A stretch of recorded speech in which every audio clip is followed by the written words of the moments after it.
नमस्कार बंधुरा आज के आबार माছের রেসিপি নিয়ে এসেছি। আজকে রান্না করব বোয়াল মাছ। এই বোয়াল মাছের বড় সাইজের বোয়াল মাছ। এই বোয়াল মাছে প্রচুর মাংস আছে, খুবই নরম মাছ, বিশেষ কাটা বিশেষ নেই বড় মাছে, যেহেতু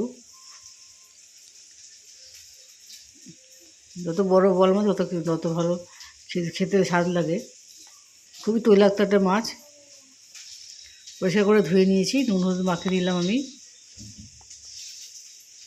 তো কড়াতে তেল দিয়ে দিচ্ছি, সর্ষে তেল দিয়ে রান্না করব। আমরা যেই তেল দিয়ে আপনারা ভালোবাসেন সেই তেল দিয়ে রান্না করে খাবেন। সাদা তেল দিয়ে রান্না করতে বলে সাদা তেল দিয়ে করবেন। যার যেমন যেই তেল পছন্দ সেই তেল অনুযায়ী মাছটা রান্না করবেন।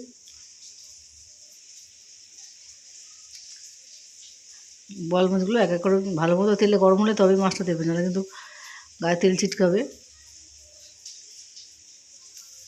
আমার এক পিঠটা ভালো মতো কড়া করে ভেজে নিয়েছিলাম বলে আবার অপর পিঠটা ভেজে নিচ্ছি।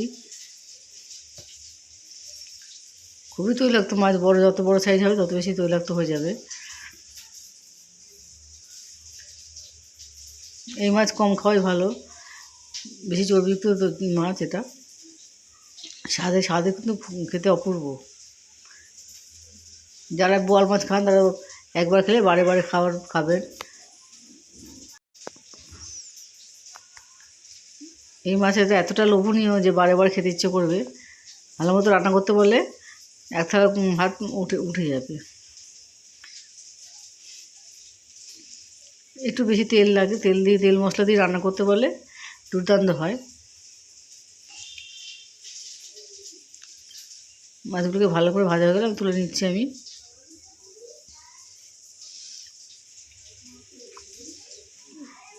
পেঁয়াজ আদা রসুন সমস্ত দিয়ে রান্না করা যায়। শুধু পেঁয়াজ দিয়েও রান্না করতে পারবেন, কিন্তু ভালো করে মশলা করে কষিয়ে রান্না করবেন।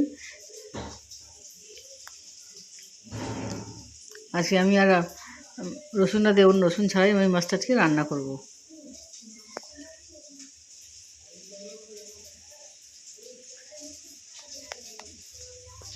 দেখুন, বোয়াল মাছ যারা খান না, এই মানে একবার রেসিপি ফলো করে একবার রান্না করে দেখুন, খেতে ভালো লাগবে।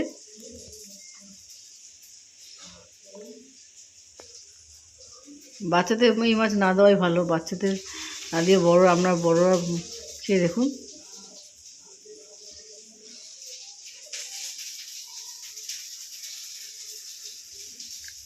মাছগুলোকে আমি কড়া করে ভেজে নিচ্ছি। বেশি তেলে যেহেতু তৈলাক্ত মাছ, বেশি তেল লাগলো না, কিন্তু বেশি তেল দিয়ে রান্না করে দেখবেন। পেঁয়াজ দিয়ে বেশি করে ঝাল করে রান্না করবেন। যারা ঝাল খানা ঝাল ছাড়া কম ঝাল দিতে পারেন, কিন্তু ভালো তেল মশলা দিয়ে রান্না করতে বলে, কিন্তু এই মাছটা খেতে অপূর্ব লাগবে। পেঁয়াজগুলো কুচিয়ে নিয়েছি, এটাকে পেস্টটা আঁকলেও চলে যাবে। পেঁয়াজটাকে ভালো মতো করে ভেজে নিচ্ছি। একটু লালচে ভাব ঢাকা দিলে আমি এর মধ্যে বেগুন দিয়ে দেবো। একটা বেগুন নিয়েছি, বেগুনটাকে আমি লম্বা লম্বা করে একটুখানি ডুমো করে এভাবে কেটে নিয়েছি। আজকে মাছের মধ্যে বেগুন দিয়ে দেবো। এই শীতকালে বেগুনটা খুবই ভালো পাওয়া যায়, বীজও থাকে না, খুবই কচি থাকে বেগুনগুলো, খেতেও স্বাদ হয়। এই জন্য বেগুন দিয়ে আমি আজকে বোয়াল মাছ রান্না করছি। হলুদ দিয়ে দিলাম, হলুদ দিয়ে বেশি করে নাড়তে হবে। বেগুনটা ভাজতে ভাজতে কিন্তু নরম হয়ে এসছে। এর মধ্যে আমি লঙ্কা গুঁড়ো দিয়ে দিলাম, যেহেতু লঙ্কা গুঁড়োটা শুকনো, সেহেতু সামান্য পরিমাণে জল দিয়ে দেবো, যাতে কড়াতে যাতে লেগে না যায়, পুড়ে না যায়। আমি কিন্তু আর মাছের রান্না করতে গিয়ে তেল দিইনি, যা তেল ছিল মাছ ভাজা তেল, ওই তেল দিয়ে রান্না করলাম। গ্যাসের আঁচটা মিডিয়াম থেকে কমিয়ে দেবেন, কমিয়ে রান্না করবেন, তাহলে বেশি ভালো মশলাটা কষানো হবে। যত মশলা কষানো হবে তত রান্নাটা তত ভালো হবে। পরিমাণ মতো নুন দিয়ে এবার জলটা দিয়ে দিচ্ছি। বেগুনটা আমার প্রায় সিদ্ধ হয়েই গেছে, আর কিছুটা সিদ্ধ হলে হয়ে যাবে। এর মধ্যে আমি মাছগুলো যখন ঝোলটা ফুটে উঠবে, বেগুনের ঝোলটা, তখন আমি মাছটা দিয়ে দেবো।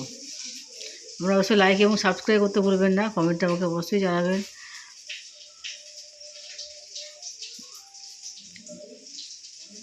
মাছগুলোকে দিয়ে দিচ্ছি। মাছগুলো দিয়ে ভালো মতো করে এবার মাখা মাখা করে আনতে হবে। যখন ঝোলটা ফুটে উঠবে সেই সময় মাছটা দিয়ে দেবেন। এই মাছের ঝোলটা না থাকে প্রায় গায়ের সঙ্গে মাখা মাখা হয়ে থাকে, সেদিকে দেখবেন যত মাখা মাখা থাকবে তত খেতে ভালো লাগবে।